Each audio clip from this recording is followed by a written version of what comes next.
Hi, Mama. Hi, sweetheart. How are you? Good. How are you? Thank you for doing this interview with me. You're I welcome. really appreciate it. So, I think I'm just gonna have you start by introducing yourself. So, your name and where you're from and where you live now. Mm. My name is Kathy Esquer. I'm Emily Esquer's mom.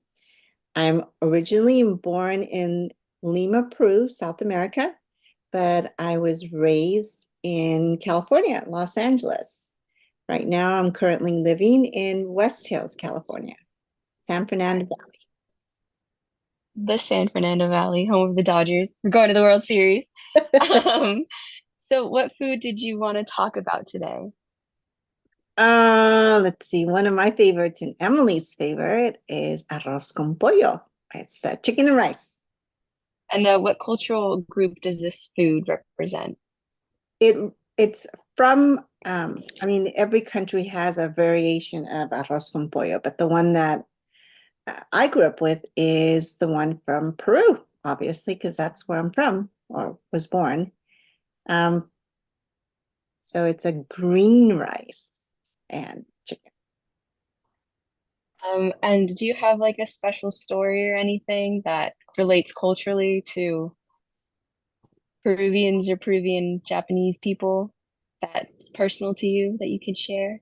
Personal story about the food or just Or a personal story that represents an aspect of your culture in which the food is relevant in some way.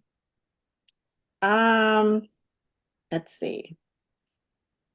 Personal story. Well, I think that food is one of the major things that are brought to family gatherings. So one of the things that I was always taught by my dad and my mom is always better to have more food Than not enough. than not. So every time we go to gatherings, whether it be any type of family gatherings, you're always going to be taking food home because we tend to overcook or have an abundance of food. So everybody is expected to take food home after the party because there's always plenty of food. Does that? Right. Yeah. So, And then, oh, sorry, go ahead, Mama. so gatherings are, it's always surrounded by food. Um, so in doing some research on this, I found out that actually Japanese Peruvians specifically mixed a lot of Japanese type of cooking in with the traditional making of arroz con pollo.